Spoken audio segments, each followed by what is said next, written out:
क्या सारण व ढाका की तरह कटारा की संपत्ति पर भी चलेगा बुलडोजर?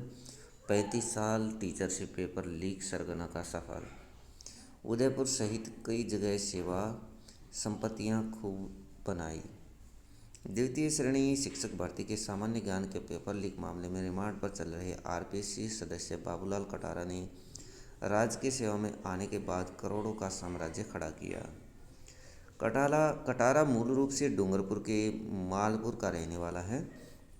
उसका उदयपुर से भी कनेक्शन रहा है। कटारा ने डूंगरपुर के भोगीलाल पंड्या राजकीय महाविद्यालय से कॉलेज शिक्षा की। वह 2 नवंबर 1987 को 3rd ग्रेड टीचर बना। उस समय वह मिडिल क्लास से आता था। इसके 2 साल बाद 1990 में अर्थशास्त्र के व्याख्याता के रूप में अपनी राजकीय सेवा शुरू की। फिर 1991 में जिला सांख्यिकी अधिकारी बनकर सांख्यिकी विभाग में रहा। इसके बाद 1994 से लेकर 2005 तक उदयपुर के खेरवाड़ा और सागवाड़ा में विकास अधिकारी के पद पर काम किया। फिर संयुक्त निदेशक सांख्यिकी सेवालय में काम किया। उदयपुर के माणिक्य लाल वर्मा आदिम जाति शोध एवं प्रशिक्षण संस्थान में निदेशक के रूप में 5 साल तक काम किया। 2013 में वीआरएस ले लिया। उसके बाद कांग्रेस सरकार का करीबी इसके बाद कांग्रेस सरकार का करीबी होने के कारण आरपीएससी सदस्य के रूप में अक्टूबर 2020 को नियुक्ति मिली। आज वह करोड़ों की संपत्ति का मालिक है।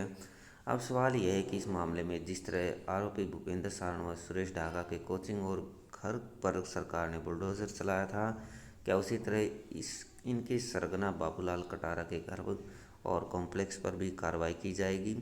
एसओजी की टीम अब अजमेर में आरपीएससी कार्यालय में जाकर कटारा के ऑफिस की तलाशी भी लेगी। कई बड़े नेताओं और अफसरों के नाम के खुलासे की उम्मीद। जांच में सामने आ रहा है कि कटारा जहां भी रहा संपत्तियां बनाई। उदयपुर के सेक्टर 14 में उसका 2 मंजिला आलीशान बंगला है।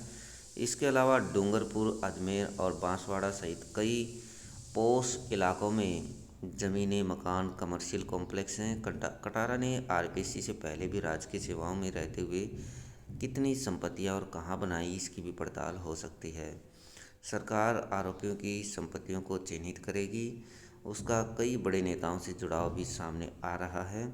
उनके साथ ही अफसरों के नामों का खुलासा होना बाकी है।